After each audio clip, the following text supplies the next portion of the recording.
Into the ballgame is Paul Mokeski, who's become kind of a cult hero in Milwaukee, Tommy. Fred Roberts hits Mokeski at the other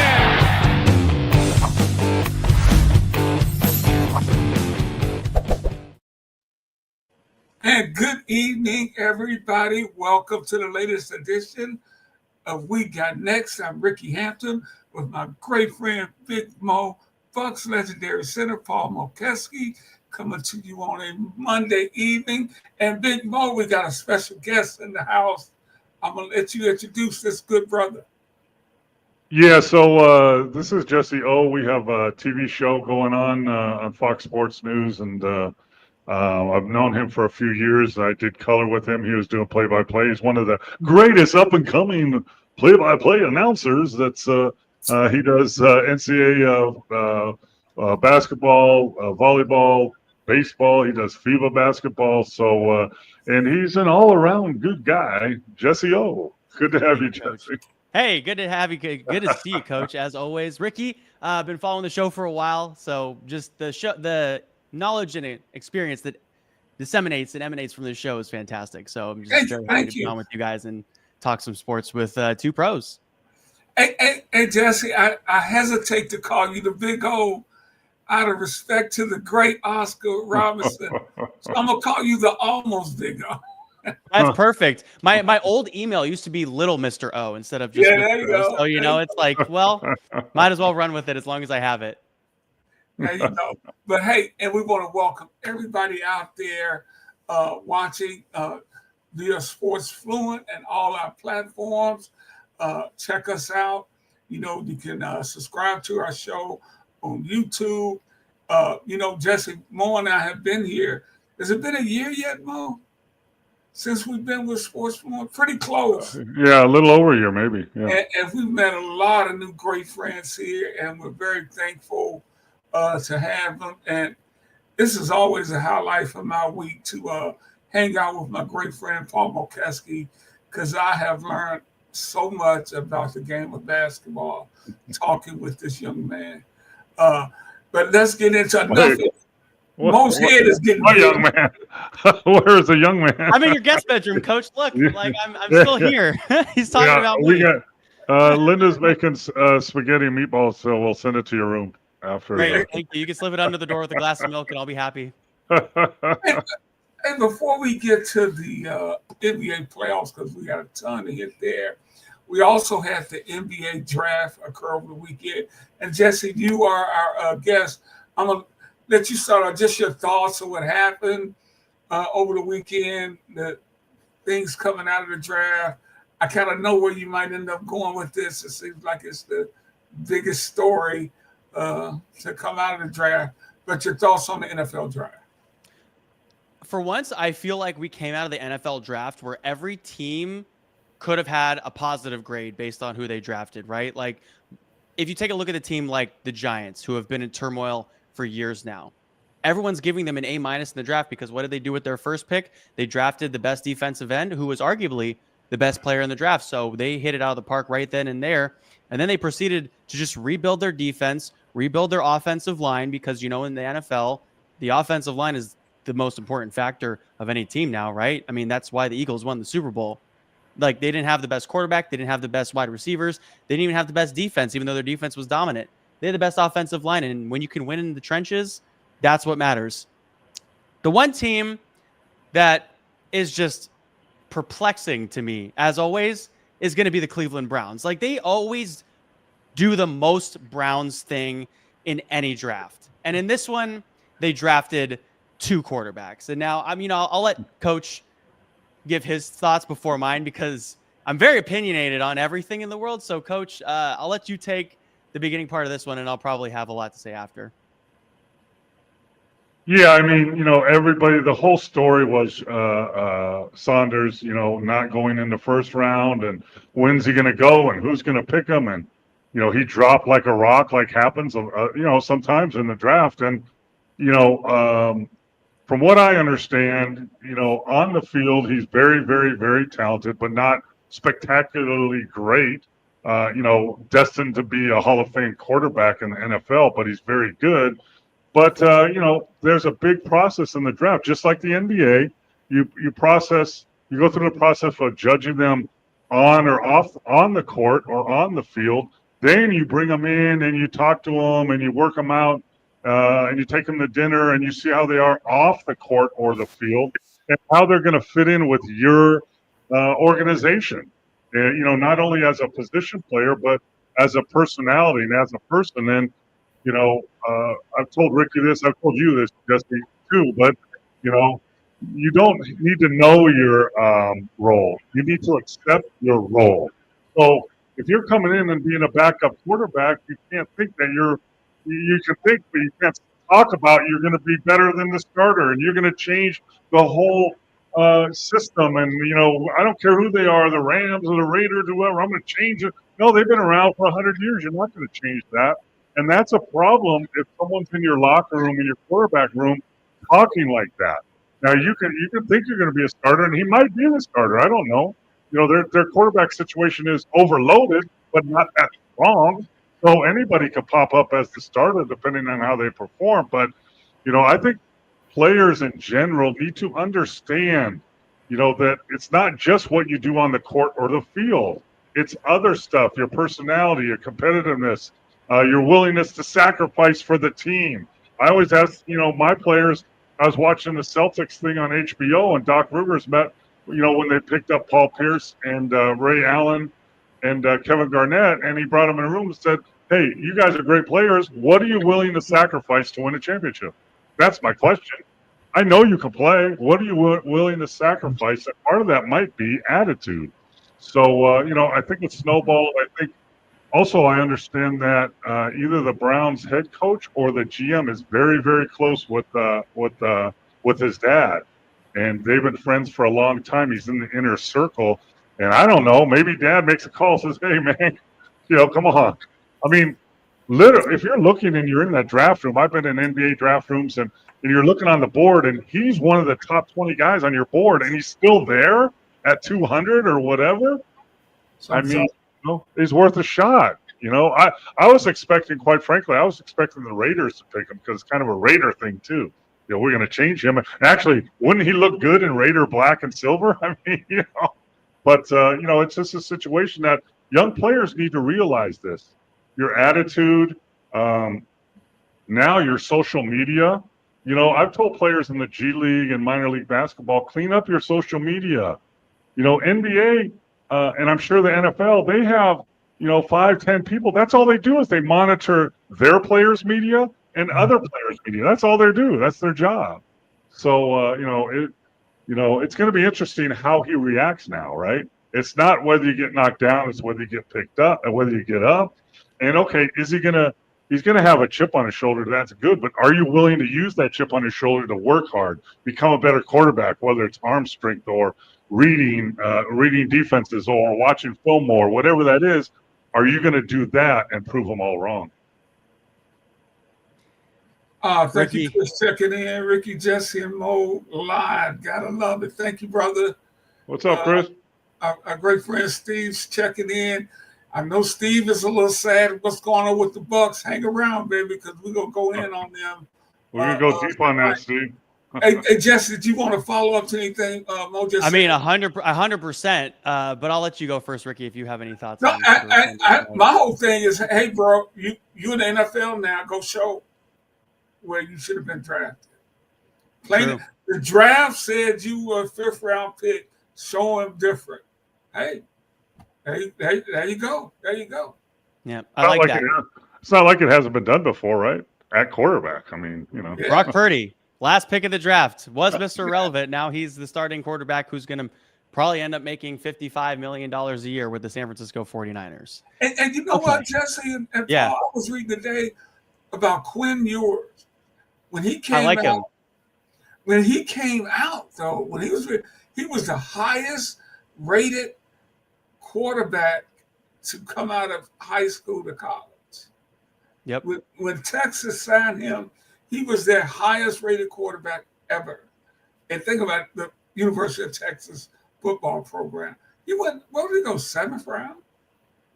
He went to in the 7th round. And the funniest part was he had offers on the table for $8 million at another school to transfer.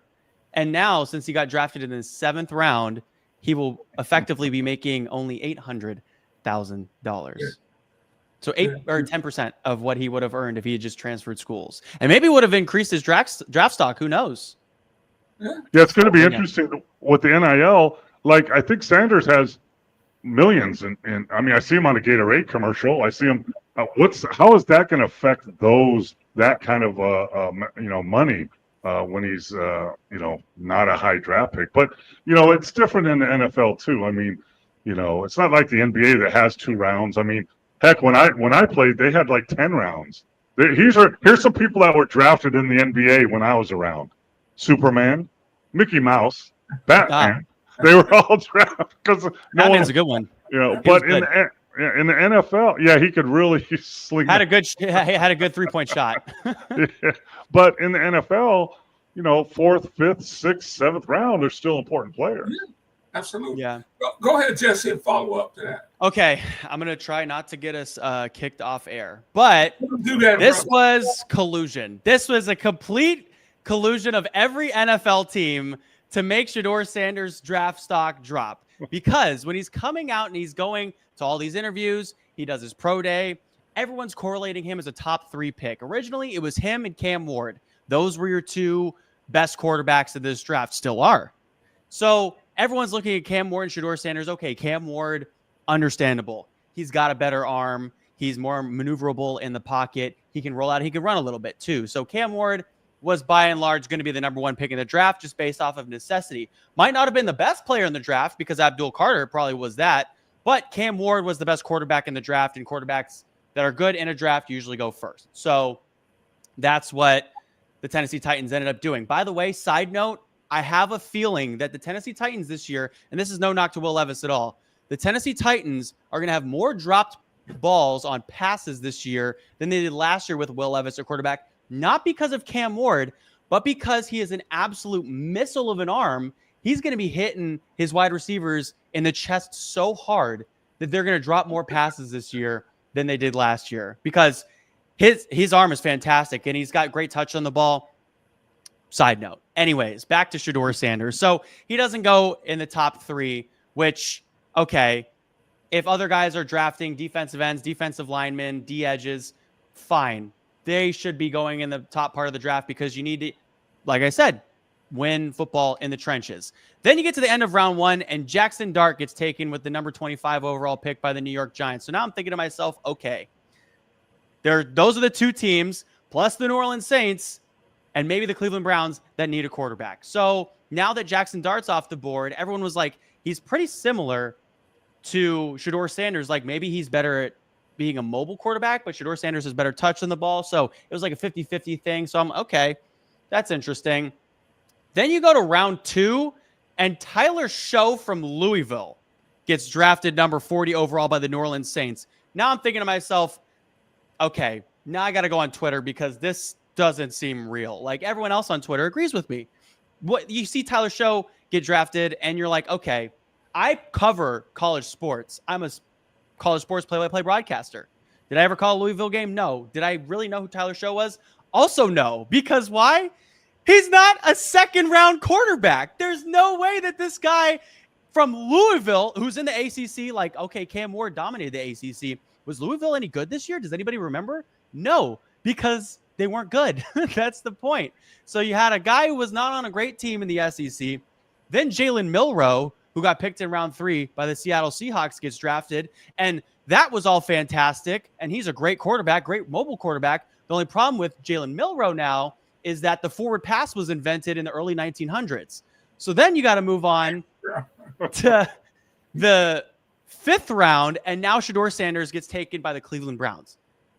If it looks like a duck, if it smells like a duck, if it tastes like a duck, if it sounds like a duck, it's probably a duck. And the duck is collusion in this case in point. That being said, he's going to show it on the field, and I think by default he can probably start. I spoke with an old buddy of mine. I covered the Detroit Lions for 20-something years. Yeah. And a former VP of the Lions. When all this was going on, I called him. I said, hey, man, what's going on?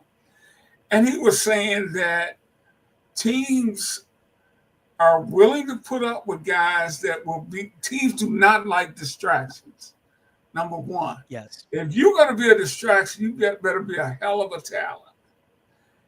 These teams do not feel he's worth the distractions because these guys are trying to win football games. I'll say it again. If they thought he would help them win, because not only are you getting Shador, you're getting Dion, right? You don't want to have to answer those questions all week in the locker room about who's going to play. That's just, I'm just passing on what he passed on to me. Yeah, absolutely. I mean, I see that side of it. Thought like that. Yeah, They I know a lot of teams like distractions. Yeah, Mo can probably tell you that. I mean, NBA would do the same thing. Yeah, I mean, also at the same time, though, I think that was the only thing that was preventing Shador from getting drafted earlier in the draft. It was clearly nothing that was on the field. It was more of a personal thing. But if you think about it, Deion Sanders was beloved by every single one of his teammates, even on the baseball field. Like with the Atlanta Braves, every single one of his teammates loves him. Shador Sanders, none of his teammates have ever said anything bad about him. He's always galvanized any team he's been on, whether it's been high school, Jackson State, or at Colorado. His teammates never speak poorly about him. And so, and I don't know. His teammate, the Heisman Trophy winner, Jacksonville Jaguars, Travis Hunter, traded up to the number 2 pick. So the most Cleveland Browns thing to do. You could go there and literally get a guy who could play 2 positions at an elite level, and they traded out of it. Like, of course. It's the most Cleveland Browns thing to do. I'll tell you what, guys. Let's get some. No. We're not moving. You got We're not moving on. I'm going to correct you guys because you guys are. I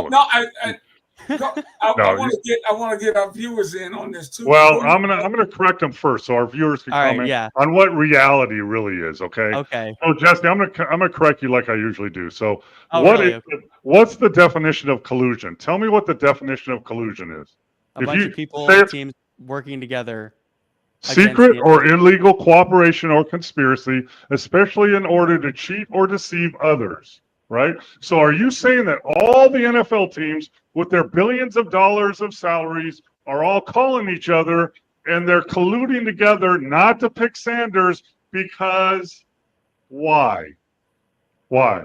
Because you don't want to deal with the headache of having to have him be asked questions every week. Why aren't you starting? Why aren't you starting? Because it's a big personality. That's not collusion. That's not collusion. I mean, what I'm saying is. No, you said it was collusion. It's not. Hold on. I see it on Facebook all the time. It's not collusion. I just read you what collusion is. It's not collusion. Isn't the NFL a fraternity? Doesn't everyone talk? That's what they do with each other. They talk, but you know what they usually do? They lie to each other because they don't want to pick the people. They lie to each other. You don't have the Browns talking to the Steelers. Hey, I'm going to tell you a secret, and we're going to screw this guy. No, they want to beat them. They don't do that. They want to win. And the reason they didn't pick him because they didn't want him in his locker room. They didn't want to deal with the headaches. And at some point, your talent level, if it goes below your BS level, nobody wants you anymore. It's not. Stop saying that. It's not collusion. Mo, can I say one more thing? What, my guy from the Lions told. I mean, that's exactly what it is. But if somebody thought he was the next Patrick Mahomes, he would have been picked number 1. He would have picked, absolutely, but he's not. So it's not. But he's still a first-round pick for sure. And I was also making sure. I was surprised that he went so late, but he wasn't picked because of his attitude in the interviews he had. That's why for that team. And finally, the Browns said, "Well, in the 5th round, I guess we'll take a flyer on him." But it's not. Yeah, but I mean, if you look at what Brian Dable and everyone said after. He interviewed Shador Sanders. They called him back for a second interview. And why does that happen, right? So Ian Rappaport was reporting this morning about it on the NFL Network, and he was saying teams only do that if they don't get a really good read on you of the first time. And a lot of people actually respect Brian Dable and his opinion on what a quarterback might be because I don't know if you guys watch Hard Knocks at all, but he grills these quarterbacks. And so other teams are going to watch him grill them, and they're going to trust what he says. Like Ian Rappaport reports that literally other teams come to Brian Daboll and they're like, what was your assessment of this quarterback? And he'll tell them honestly, because Brian Daboll is part of many different coaching trees in the NFL. So maybe it wasn't like all over encompassing collusion, but like there's something going on here that like teams are talking to each other 100%. But they lie most of the time. No one tells the truth to your opponent. You don't tell the truth to your hey, Ricky, this is the plays I'm going to run tomorrow. No one does that. It's an organization making a decision on probably off the field stuff. Sometimes they make a decision on off the field stuff if you're screwing around in nightclubs, if you got arrested, if you have domestic assault, and those make your decisions. He's a good quarterback, but he's not right for us. Yeah. So he interviewed, and people get this twisted, right? Because I'm big with words. So they say they didn't like his ego. No, they said he was entitled. He talked like he was entitled. Those are two different things. If you don't have an ego, you can't play in pro sports. That's period. But the way you present yourself and the way you're gonna help your team win, you're on the practice field, court. You're in games. You're in the locker room. You're in video sessions. You're on planes. You're in hotels. You're in meeting rooms. That has as much effect on a team unity as anything. So. Please stay in collusion. Fine, I'll look up a different word for you in the thesaurus. Paul, you played 12 years in the NBA, an established, respected player, and you lasted longer than guys that were more athletic than you, more talented than you. Why? Because I was willing to accept my role and do the things that a lot of people don't want to do. Come early. Know the plays, not be pissed off after a game you don't play in, as long as we win. Staying after practice, helping other teammates, being a pleasure. Yeah, I was a pleasure to be around in the locker room. Really? So, yes.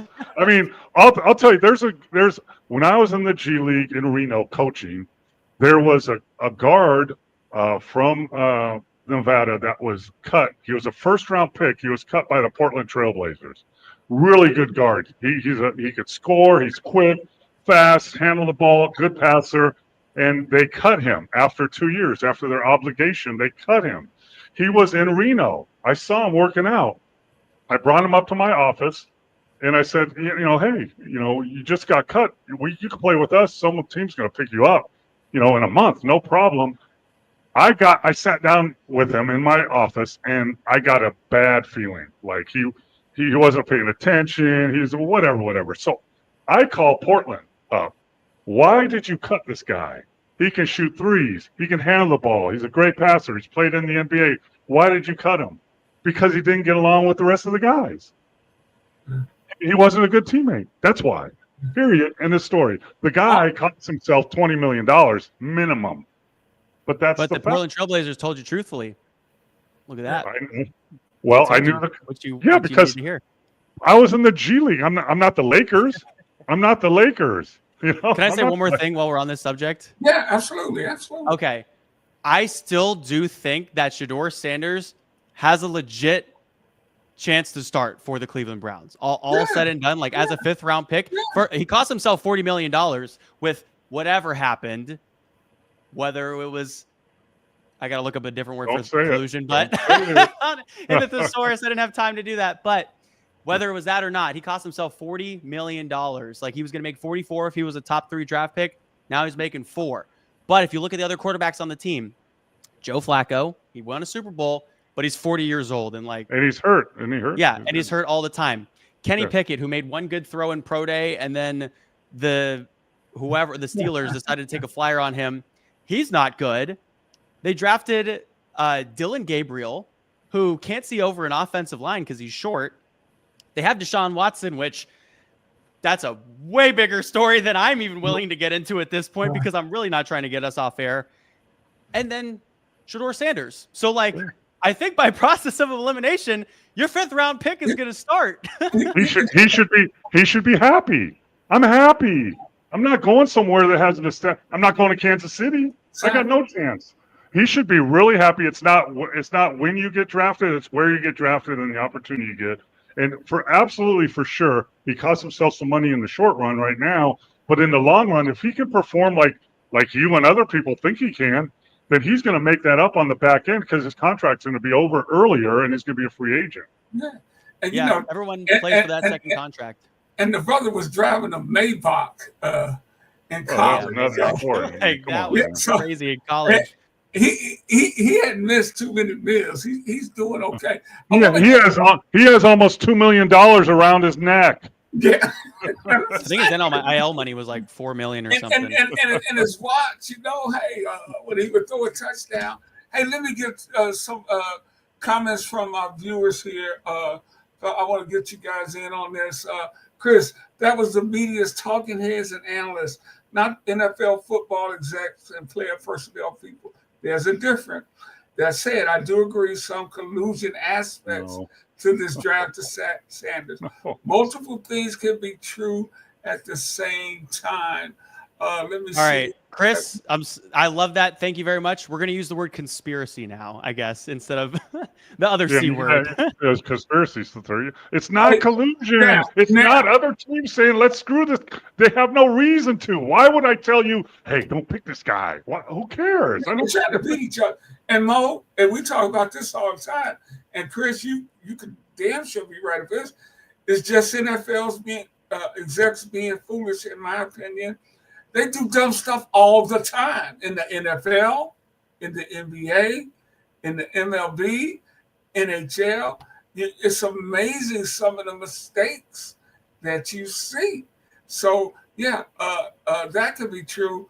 I definitely want to get to these NBA playoffs, man. But any other comments, fellas, before we go? I mean, there's definitely at least 10 quarterbacks in the NFL right now that I think Shedeur Sanders is better than. So dropping him to the ground is not reasonable. I'll give you another example. A couple years ago, Cam Newton was trying to get a job in the NFL, and that same rule applied.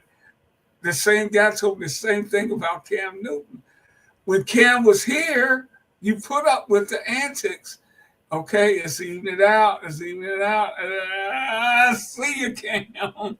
See you. Listen, Dennis Rodman won championship rings with the Chicago Bulls. Then he went to the San Antonio Spurs, and they cut him in a year because he wasn't as good as he was, and he didn't want to put up with his crap. End of story. We're done now. Okay, that it's gonna. And different people have different levels of what they can deal with. Phil Jackson can deal with a lot more than some like a Norm Sloan. It's it's different, and organizations can deal with a lot more. I mean, back in the day, the Oakland Raiders had all the bad guys, right? They're all the bad guys, and Al Davis brought them in and put his arms around them, and they're my guys now. But most of the teams couldn't do that. Their organization couldn't handle it, and their rosters couldn't handle it. Yeah.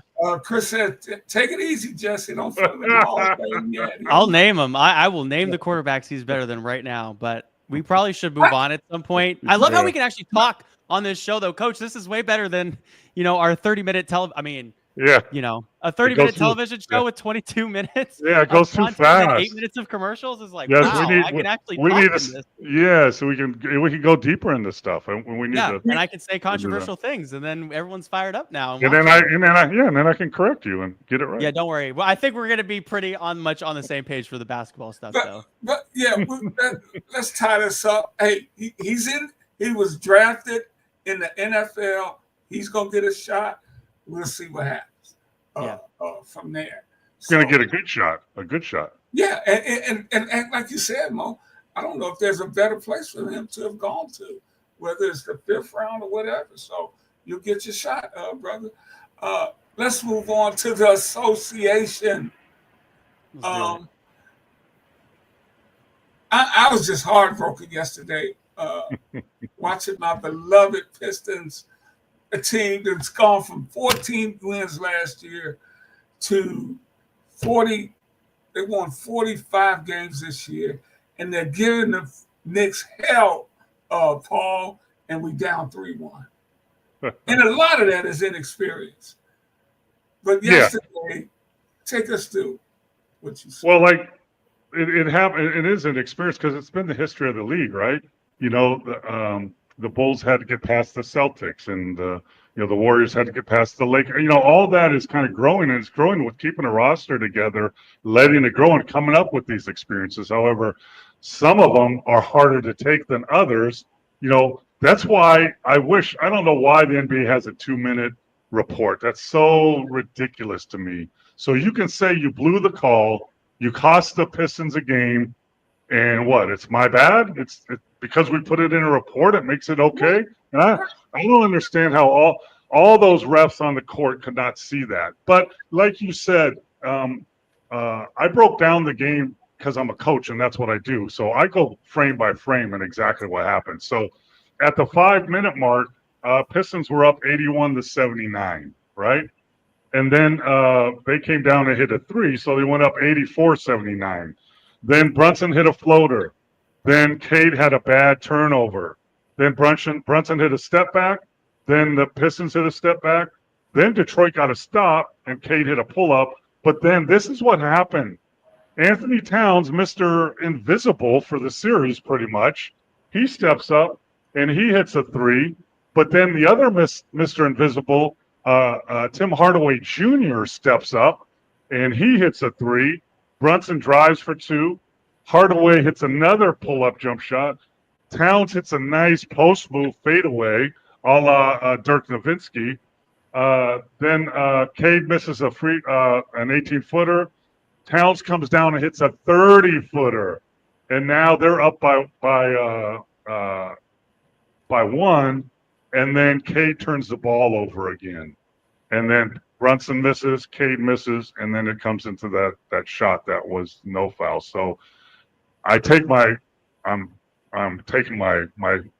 thing back that you're right. Cade turned the ball over 2 times in under 3 minutes, and it hurt their team. And and maybe he tries to do too much, and maybe he'll learn that. You know, and maybe he doesn't trust his teammates as much, and maybe he'll learn that too. Yeah, it's been hard, but Jesse, of course I'm disappointed, but I'm really not upset because it's just a young team, and Ashur Thompson's playing like a 19-year-old rookie. I mean, it's actually his second year, but he missed so much time last year with the heart ailment. And that's what he's playing like. Holland, they can't even put him on the floor. I was telling Mo during the regular season, they would just throw them out there, just run to the ball or whatever. They don't know what the hell's going on. You can't do that in the playoffs. Yeah, I mean, Thompson hasn't really given them much offensively. And the Knicks actually have been sagging off of him to protect the paint, and he hasn't been able to take advantage of that, which was also kind of crazy. Also, in the 4 games in this series, the Pistons obviously have committed more turnovers than the Knicks, and the differential on Sunday, I think, was like 19-10, which is high-key a brutal stat for a team that lost the game by just 2 points. And I think of those 19-5 were in that fourth quarter, as well as on the inbounds play to start the second quarter as well. So it's like you're turning the ball over on inbounds, which, Coach, that probably drove you crazy as a coach, because that's why we have a whole playbook of plays for inbounds, right? Like, you can't turn the ball over in an inbounds play. That probably drives a coach crazy. Yeah, here's the problem, and it's been growing every year, and it's getting to the NBA now. Players are so nonchalant now. Like, you think it's in the first quarter, my bad, no problem. No, those add up. You know, turnovers are turnovers. You know, if you turn the ball over in the first quarter, though it doesn't look as bad as turning it over in the fourth quarter, it is. You just cost your team a possession and a possible shot. So I think that's what young teams, they get to thinking, my bad fixes everything, and it's no big deal. They turn the ball over. Like now, AAU, you might play 3 or 4 games on one day, so who cares if you lose a game and take a bad shot or turn the ball over? I got another one in a couple hours. Well, that's not true in the NBA. It's not true in a 7-game series. And I think it hurts young teams and it hurts the Pistons for sure. And another reason I'm not just devastated because of what Chris said, because this is a two-team race in the East. The Cavs and Celtics are down. In fact, what Cleveland's doing to Miami tonight is just horrendous. In fact, Mo, does that put Spo in any kind of just yeah. No, I don't think so. But I turned the game on and I thought I had to get my glasses. It's 73-23 at the end of the second. That's embarrassing. That's ridiculous. And is he in trouble? Spo in trouble? No. But if I'm Pat Riley or someone, I'm like, what the hell, guys? How can we not show up for a game? It's at home. It's in Miami. That's just embarrassing. Something's wrong. I mean, they had their bags packed to Cancun, Coach. Come on. It's only a 2-hour flight from here. Then that's on the coach. He should be fired. He didn't prepare him well enough. Well, he's going to do the best he can, but it's the guys that have to rally and galvanize themselves behind him. And also the fact that Spoelstra, this team made it to the playoffs without Jimmy Butler. Let's put that out there. And like Heat culture is still Heat culture. They're going to work hard. They're going to show up early. They're going to watch tape. But at the end of the day, a lot of the time you're just going to have to play a number 1 seed. And this is the first time a 10 seed has made it to the playoffs from the play-in and had to play a 1 seed. So this is the first time we're ever seeing this. Obviously, it's not going well. I'm not advocating for it, but it's just a fact of what it is. And from the beginning of the game, the Heat came out and they didn't look like they were ready. They were turning balls over left and right, making silly little passes when they had wide open shots. They're not really playing great team basketball right now. And what does Cleveland have? A great team. They're a great team. One of the best teams in the NBA. Steve, I know you've been waiting for this. Mo's been waiting to go in on his boys too. Beloved member of the great Milwaukee teams. Mo, what's up with your boys, man? Blow it up. Well, it's just heartbreaking to see what happened to Lillard last night. I mean, he came back from blood clots and came back early and, looked rusty in the first game, but looked better. And talk about a guy that you want in your locker room, that you want on your team. To play is a guy like that's willing to sacrifice. And, without him, they have no chance. And, but to go down with an Achilles, and you knew what it was right away. We're used to that injury now. And the problem is, the Bucks are going to lose to Indiana. They probably would have anyway, maybe, but they would have maybe got to a game 7. But now you're right, Steve. It's time to blow it up. And you know how you blow up a team? You trade their best player, Giannis. It's time to move on. He can't get you where you need to get to. So you need to go make a move. Here's the problem with the Bucks. So Giannis, Lillard, and Kuzma next year together make $137 million. That's what they make. 57 million, 58 million, 22 million. So they make 130. Actually, next year it goes up because Lillard's money goes up. No, Giannis's goes up $5 million. So actually, it's $144 million of your salary cap next year is on 3 players. And by the way, your salary cap is $154 million next year.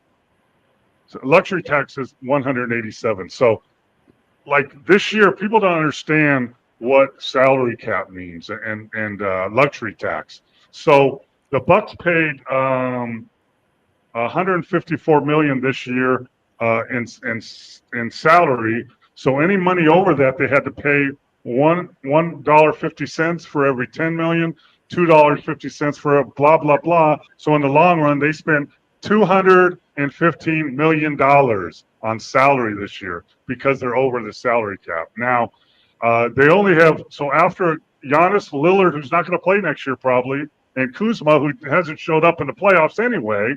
You got AJ Green, Kevin Porter, Andre Jackson Jr., Chris Livingston, and Tyler Smith, an Ignite G League guy. They're the 5 players that make up $11 million. So you got 8 players under your salary that are over the salary cap. Free agents are Lopez, Prince, Gary Trent Jr., and Sims. And player options are Portis, Cogniton, and Kevin Porter. So you're going to have a shakeup anyway. You're going to have to decide if you want to pay. Do you want to re-up Portis and pay him, or are you done with him? I think they let go of Lopez. They let him go. You know, good luck, be a free agent, and maybe the Warriors pick him up. Hello, get a big guy. A problem is he makes $22 million a year, but he'll take $10 million to go to the Warriors. But so salary cap and their roster is so flawed now that they're going to have a hard time blowing this thing up. And here's what I'm gonna really make Jesse mad now. Ready, Jesse? Of course. You're ready. Yep. So I'm gonna propose something that if you blew up the Bucks, yeah, this is something that you could get done possibly that would make sense for both teams, right? Yes. So here's my Warriors. Here's my trade. Giannis to the Warriors, right? Yes. He makes $57 million. Yeah. But in return, this is what I want. I want Kuminga. No problem. You don't like him, you'll give him.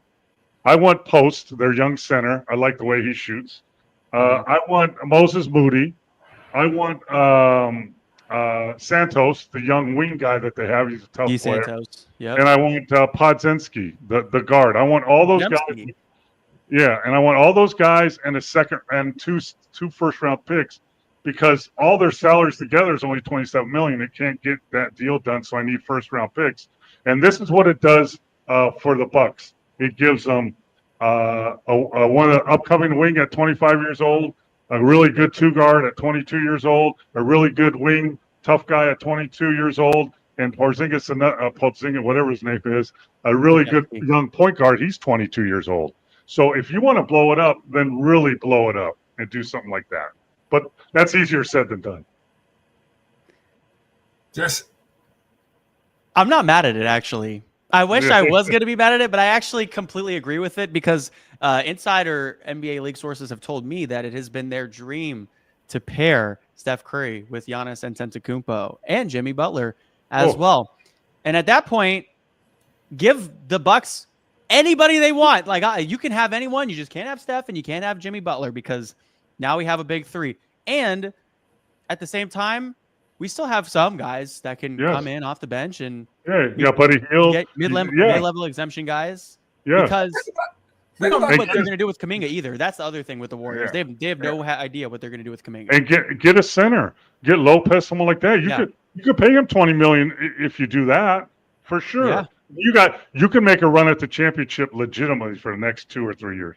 Yeah, but I think that's the one thing that's halting the Warriors and the Lakers this year is just no center. And guys, Kevin Durant wants to be traded. He's going to Miami. He is still a prolific scorer. Yeah, he has to go to a team that's going to be competitive, or he's not going to go. So that can't give up a lot for him. But he's making $60 million next year. Who are you going to go for that? He's either going to Houston or Miami. You got to get here first. $60 million. Show me the 5 guys on any of those rosters that you could make up for $50 million in one season. It's tough, really tough. Houston's got the draft capital to do it. I don't know what Miami has, but usually they can't make that sort of stuff happen. Yeah, but with draft capital, you can't make up $57 million of salary. Yeah. Here's a good one. Lillard is the Dominique Wilkins of this era. Great player. Some solid teams, had a couple of decent playoff runs. But like Neek ran into MJ, Bird, and Isaiah. Dame has Steph, Kobe, Shaq, and LeBron. I mean, everybody's got somebody that's very competitive. And I may have texted you, Mo, just watching these games and the shot making, Jesse, that you see why the step up from you can literally see it, the step up from the regular season to the playoff. You can literally see it. It kind of pours through the TV screen. Oh, hell, this is a playoff game. Absolutely. Coach, I mean, you know better than anyone. I wanted more to speak to that. Yeah. Well, here's how you can tell, because there's no fights. Come on, they're not fights, but there is pushing and some some angst there. So that means that players actually care. I got so tired of players not caring, helping other players up, trading jerseys with them. Shit, stop that! Stop trading jerseys with a guy who just beat you. How stupid is that? But you can see it, and you can see, and a lot of it is because a lot of the teams, even the 8th and 7th seeds in some of these games are still not just going away. Take away the lowly, non-hard playing Miami Heat.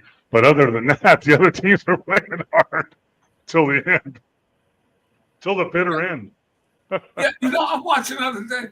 I'm watching LeBron James, 40 years old, on the floor for a loose ball.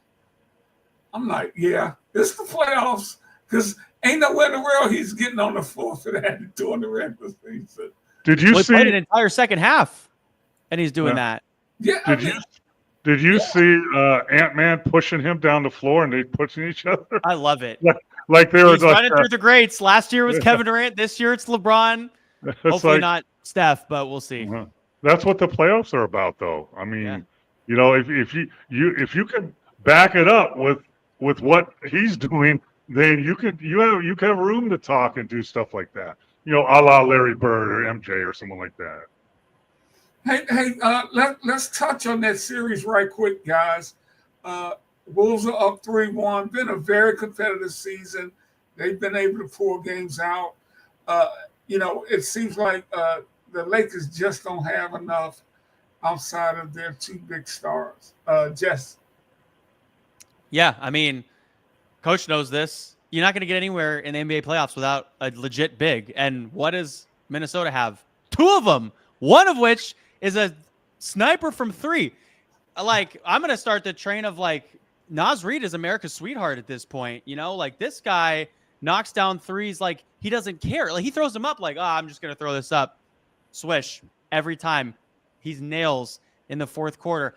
I don't know how you feel about this, Coach, but I don't know. I know LeBron James is legit like Superman and everything, but playing him for a full second half, JJ, I mean, come on. I know LeBron wants to maybe play a full second half, but in the final 5 minutes of that game, how many times did LeBron really touch the ball? Number one. Number two, usually you would see him maybe be a little bit more aggressive and go get the ball, which makes me feel like, okay, maybe he's a little tired. He's tired, and at some point in time, like I know Steph can play 38 minutes. LeBron James playing 46 minutes in a game at 40 years of age. I understand he's built like a train still, but you got to give him time to rest. And maybe that time was in the third quarter when you're up by 10 at the very least, because then he has fresh legs and some time to catch his breath before the fourth quarter, Coach. I mean, that was just, I think that game was a little bit more on JJ than it was on everyone else. And Luka obviously taking his shots and not making them in the fourth quarter because he's winded as well because he played the entire second half. So what are your thoughts? Great point, Jesse. I will hear that. Your thoughts? I mean, that's why you got Luka. So LeBron can rest, and that's why you have LeBron, so Luka can rest. But if you don't rest him, it doesn't work. I mean, I don't. And now it's so you're telling to your other players on your team, listen, I don't trust you to play 3 minutes in a playoff game. That's what he's telling those guys. So what do you think they're going to do when they play again? And he says, hey, get in the game. Why? You don't even think I can play 3 minutes and hold my own in the freaking league? I'm an NBA player too, and and it's right with size does matter. And even though, Linda was getting mad at me because I'm screaming at the TV at the end of the other game, playoff mode, last 4 minutes. No, I'm telling Chris Finch, take freaking Gobert. Take him out of the game. They're just isoing him, and take him out of the game. I'm screaming, and guess what he did? He took him out of the game and put Naz Reid in. Hey, wait. Then I text Chris after the game. I said, evidently you finally listened to me because I was screaming at the TV to put Reid in, and he said, you're right. Someone was telling me that, like you used to. and Mo, you talk about how can a coach squeeze some? He's got a short bench. How can you squeeze minutes for guys? It's easy. You take him out with 2 minutes left at the end of the third quarter, and so he rests those 2 minutes, which are probably 5 minutes in reality. Then he has 2 minutes during the timeout. You're at 7 minutes of rest now. Yeah. Then you don't play him for 2 minutes or a minute and a half in the fourth quarter. Now he's rested almost 10 minutes. And he's only missed less than 4 minutes of playing time. That's how you do it. Yeah, yeah. That you think that's inexperience on JJ? I think a little inexperience and a little stubbornness. JJ's a really smart basketball mind. He's really got good leadership qualities, and they follow him and they let him coach him. That's true. But when you watch him, he's stubborn. I mean, he's got a stubborn streak in him, and I think that showed that. And I can listen to what he's saying. I've been on the bench long enough. If I'm an assistant coach and I'm looking at him, I know what he's saying. I can't trust these other guys that get in the game for 3 minutes. I'm just gonna play. I know that's what he's thinking. But you got to go up there and say, Coach, just 2 minutes. 2 minutes. I mean, it's kind of wild. Sand City, what's happening? Sand City, don't blame Reddick for shortening rotation. Go out there and win the game. Wait. He didn't shorten the rotation. He had no rotation. None. There was zero rotation. No. No. Jackson Hayes played 4 minutes in the ball game, then didn't play the rest of the game, which, Coach, I don't know, but he's a non-scorer. Rudy Gobert's a non-scorer. Why not do the same minutes with both of them? Because at least you have non-scorers that are going to cancel each other out, right? And here's the other thing, too. LeBron James is 6'9", 275 pounds. Right, so he's a big man. He's as big as a lot of the centers. He's as big as Nada Reed. But playing center is different physically. Yeah. You gotta block out. It's just different, and it wears you out differently. Hey guys, we only got a few minutes left. The Magic have played tough. They've been very competitive, but the Celtics are going to win this series. Oh yeah. That's any thoughts on that? If not, we'll keep moving. Orlando doesn't have enough good players. Banchero is spectacular. Wagner is hit or miss. He had 2 terrible games. Now he's playing better, but they just don't have enough. And Boston Celtics have everything they need. Even with Holiday injured and not playing, they still have enough to beat everybody. And I have them in the long run over the Cavs in the East. I just think they're too good, too strong, too deep. I mean, and remember last summer when everybody was on me, why is Derek White on the Olympic team? Just watch him play and you'll find out. 30 points in that first game of the series. Final tonight, Jesse. Cleveland 138, Miami 83. Yeah, I mean that makes sense. Like they didn't come to play. They had their bags packed to Cancun. Cancun on 3, 1, 2, 3. Hey, it's only a short. You can go to the Bahamas. It's an hour boat right away. There you go. Let's hit this Rockets Warriors series right quick. Warriors up 2-1. They'll be tipping off shortly. Mo, you go first. Then Jesse. Is Jimmy Butler back? I mean, yes. That's the big question mark. And even if he's back at 60%, that gives them another body. You need bodies, right? Steve tried Kuminga. He started him last game. And now I see why he doesn't play him, because he makes so many mistakes. He's really long and really athletic, but if Jimmy Butler's back, I give the edge to the Warriors. What other superstar can be on the Warriors? Let's take out Steph from the starting lineup from last game. What other superstar in the league can you put on that Warriors team surrounded by Draymond Green, Jonathan Kuminga, Quentin Post, and Brandon Pajemski, and go out and beat this young Houston Rockets team? There's not a lot of superstars that you could literally tailor-make place on that team and win. And in fact, how many points did the Warriors have in that game when Steph was out of the ballgame, Coach? I have no idea. Not many. It was less than 10. When Steph was out of the ballgame, they scored less than 10 points in that game. So Steph single-handedly carried that team in Game 3. Now they're ahead of a 2-1 lead. The problem that I'm seeing in this series, Draymond Green, Coach, looks like a different player on both ends of the floor. Defensively, he's throwing different looks. He's kind of playing the game within the game, showing he's learned a lot over the years. Could have been a defensive player of the year this year. On offense, they're putting Fred VanVleet on Draymond, which means they're taking away his ability to pass the ball. What has Draymond done now in this series a couple of times? Missed layups. Like, he's not the same offensive player if he can't pass, and they're making him be an offensive player that can't pass right now. So I don't know if that's what I'm seeing. I think the Warriors win this series in the long run just because, you know, they're up 2-1 and they have the best player in the series. But we'll see how good Jimmy is tonight.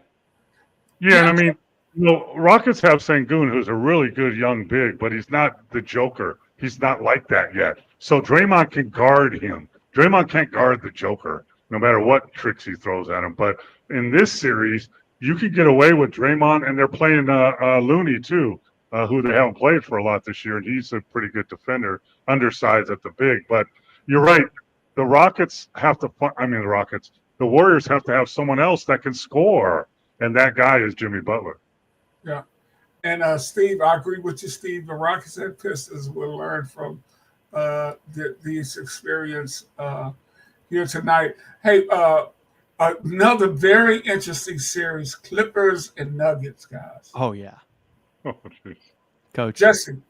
Oh, me. I like this. Okay. Well, let me say one more thing about that Warriors series at the end. It's hard for the Warriors to score, Coach, when you have Draymond Green in one rotation and then you have Kevon Looney in another rotation. That means you essentially have two non-scorers on the floor for the Warriors, which is not going to work when you have to go up against the Minnesota Timberwolves. Just saying. Anyways, we're talking about Denver and LA.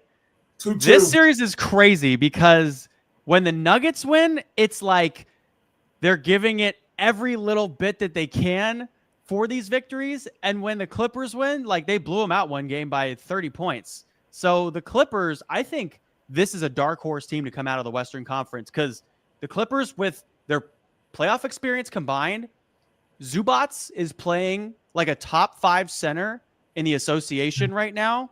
And James Harden is showing that he can kind of be the James Harden of old. And Kawhi Leonard, everyone forgets about Kawhi Leonard because he always goes away every year and a half for like another year and a half, and then he comes back, and you forget that he's like Kevin Durant. He goes 10 for 15 every single game, has his little mid-range jumper, knows how to get to his 15-footer, and when he makes it, this team is almost unstoppable because he's going to go out and play great defense because his wingspan is like 7 foot a million, and they play great defense, and they play great team defense, and they know how to push the ball in transition. So can they get past the Nuggets? If they do, and they're on a run, I think they beat OKC. And then I think they beat Minnesota or Golden State, whoever comes out of the other side of the bracket. And then once you go into the finals, I mean, if it's the Celtics, they're the best team in basketball. But if it's Cleveland hasn't been to the finals in years. That's a good shot for, I think, the Clippers, Coach. The problem with the Clippers is they've already blown 2 games. They had game 1, they blew it. Then they won. Then they had the next game, and for whatever godly reason, they put James Harden guarding Jordan. That's the biggest blunder of any coaching staff almost ever in the history of the game. I watched that. I'm watching it. Why is he guarding Jordan in the short corner, the best rebounder, one of the best rebounders in the league, against a guy that's a terrible defender, period, and never blocks out? It's asinine to have him in the game. He should have been on the bench because it's only a limited number. So they blew that game. How many games in a 7-game series, Jesse, can you blow and still win it? 3. Hey, Paul would rather lose by 20 points than blow a game. I guarantee you. Absolutely. We got beat. They're better than us. We didn't play very good. We were stupid. Why did we have Harden on the floor? I saw it. I saw it happen. I told Linda, I said, well, the offensive rebound wins this game. Watch. Poor Linda. Hey guys, my beloved Pistons, can they win in New York tomorrow? Yes. Absolutely, yes. Especially Brunson. Can we remember that Brunson went down with an injury? And they asked him after the game, are you going to be good to go in New York? Yeah, but he couldn't even walk on his own for a sec on that ankle. When do they play again? They play Tomorrow. Yeah, so they had one off day? One off day from here on out for that makes a difference. Games. Yeah. Injury like that makes it another extra day. You could get healed up better. Yeah, I agree. They could go in there and win. They can't turn the ball over, Ricky. Well, they're going to do that. That's unfortunately, I can guarantee. Jesse, I've been complaining more about that all year. Love the young team, but they got to learn to clean it up. Jesse, how can people follow your work, man? You were fantastic tonight. Oh, how can people follow my work? Well, Coach and I have a television show on all of Gray Television sports channels around the United States of America. Just check out your local Gray sports channel in your local market. And you can also find me on ESPN and on FIBA. I do play-by-play for a bunch of different college sports, like Coach alluded to. I'm learning how to call track and field. Right now, I'm doing the NCAA track and field meet in a couple of weeks here, and I got baseball on deck and softball, and then over the summer, it's back to basketball season. We'll be in Las Vegas at the Summer League, Coach. It's basketball, past, present, and future. Go to YouTube. You can subscribe on it. We have great conversation just like this. It's a little shorter, but please subscribe and check us out on YouTube. Basketball, past, present, and future. And I'll put that up on our We Got Next page for everybody. But Jesse, you got to come back, brother. It's been a pleasure having you on. One more before we go. No, I think there's collusion. I don't think we want Jesse back on. There's collusion. I thought we agreed to not use the C word anymore. John Morant, guys, and Zion Williamson, that great draft class, huh? Has there been a more disappointing 1-2 pick in the draft in recent years? Hard to come Kwame up Brown? Yeah, that's one. Yeah, he just couldn't play. Well, Sam Bowie, he got hurt. Yeah. But Markelle Fultz. I would say this: there's never been a 1-2 combination as talented as those two that haven't performed up to their level. Yeah. True that. Also, Ricky, Coach, it was a pleasure being on this show. Thank you so much for having me. Oh, it's fun, It was a lot of fun. Man, that was fun. And as you can see, Jess, we got some great guys that tune in, and we got ladies that tune in also. We love being here at Sports Fluent. Don't forget to subscribe Sports Fluent at YouTube. For my great friend Paul Mokeski, for my new friend Jesse. Oh, we'll see you next time. Be good, everybody. Later.